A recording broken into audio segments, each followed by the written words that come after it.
நீலகிரி மாவட்டம் கோத்தகிரி அருகே உள்ள ஒன்னட்டி பகுதியில் தனியார் காட்டேஜ் விடுதி கட்டுமானத்திற்காக கிணறு வெட்டும் பணியில் ஈடுபட்டிருந்த 2 தொழிலாளர்கள் மீது மண் சரிந்து விழுந்ததில் இருவரும் சம்பவ இடத்திலே உயிரிழந்த சம்பவம் பெரும் அதிர்ச்சியை ஏற்படுத்தியுள்ளது. நீலகிரி மாவட்டத்தில் கட்டிடங்கள் அமைப்பதற்கும் கிணறு வெட்டுவதற்கும் பல்வேறு கட்டுப்பாடுகள் விதிக்கப்பட்டுள்ள நிலையில் அவற்றை மீறி அனுமதியின்றி பல இடங்களில் கட்டுமான பணிகளும் கிணறு வெட்டும் பணிகளும் நடைபெற்று வருவதாக குற்றச்சாட்டுகள் எழுந்துள்ளன. இந்த நிலையில் கோத்தகிரி அருகே ஒன்னட்டி பகுதியில் தனியார் தங்கும் விடுதி கட்டுமான பணிகள் நடைபெற்று வந்தது.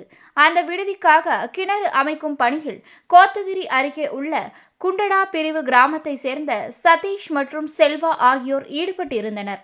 அப்போது எதிர்பாராத விதமாக கிணறு பகுதியில் மண் சரிந்து விழுந்ததில் இருவரும் மண்ணில் சிக்கி சம்பவ இடத்திலே பரிதாபமாக உயிரிழந்தனர்.